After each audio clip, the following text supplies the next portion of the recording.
मेरे रहते संविधान से आरक्षण नहीं हटने वाला, चाहे आप कितना भी जोर लगा लें मुंशी जी। पर कोई रास्ता तो हो सकता है ना? हाँ, एक रास्ता है। मैं ही हट जाता हूं संविधान की ड्राफ्टिंग कमेटी से। अरे फिर आप लोग जैसा चाहें वैसा संविधान बना लीजिएगा। रीढ़ की हड्डी तोड़ डाली आप लोगों ने हमारी, फिर भी हम लोग खड़े हैं। अरे एक बार हमें अपने बराबर आने का मौका तो दीजिए पटेल जी, फिर देखिए कैसे हम आगे निकल जाते हैं। Long day with the constitution Bhimrao. Yes, after a short nap, a long night with the constitution. आपकी मेहनत देखकर तो ईर्ष्या होती है। अब आप लोगों ने काम दिया है तो पूरा तो करना पड़ेगा, फिर दिन क्या और रात क्या। भीमराव, आपसे एक बात करनी थी। जी बोलिए। आपने तो देखा ही है सभा में कितने लोग सरकारी नौकरियों में आरक्षण का विरोध कर रहे हैं।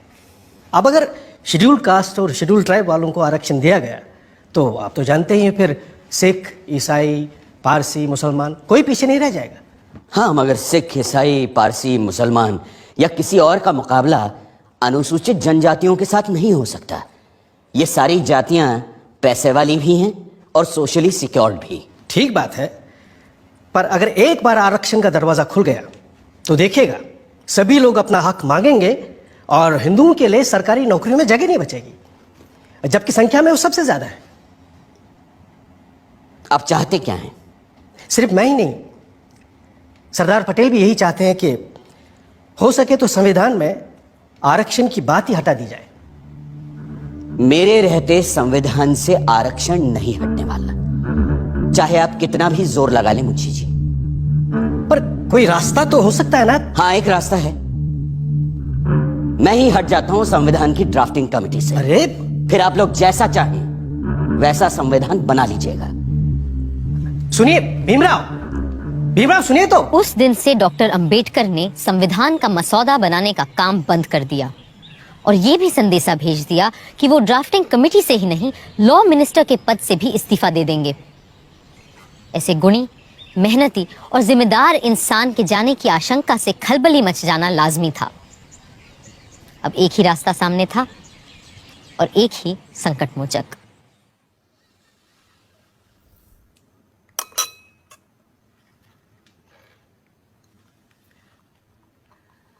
मुंशी जी की बातों से आप नाराज हो गए भीमराव?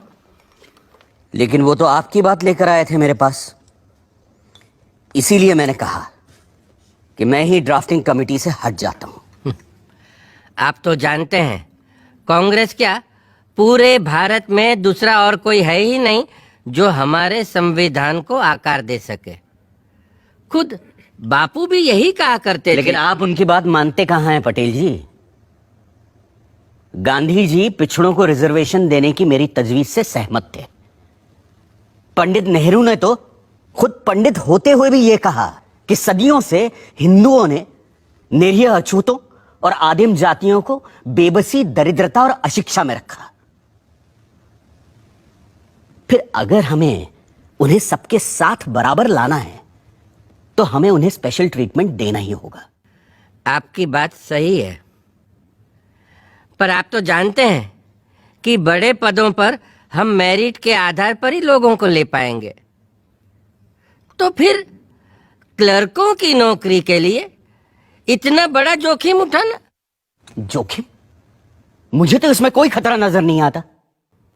खतरा यह है कि अगर हमने एक विशेष वर्ग को आरक्षण दे दिया तो बाकी के लोग भी आरक्षण की मांग करेंगे और भारत भर में जातिवाद का ये जहर फैलता जाएगा। जहर तो हमने पिया है सदियों से और फिर भी हम जिंदा हैं। रीढ़ की हड्डी तोड़ डाली आप लोगों ने हमारी, फिर भी हम लोग खड़े हैं। अरे एक बार हमें अपने बराबर आने का मौका तो दीजिए पटेल जी, फिर देखिए कैसे हम आगे निकल जाते हैं। और यह काम बिना आरक्षण के नहीं होगा। अगर फिर भी मेरी बातें आपको जहरीली लग रही हैं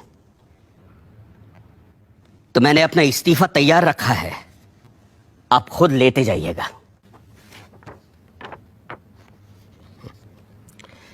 मैं बड़ा जिद्दी आदमी हूं अंबेडकर जी, लेकिन मूर्ख नहीं हूं, किसान हूं। देख कर ही बता सकता हूं कि कौन सा बीज कल मुझे अच्छी फसल देगा।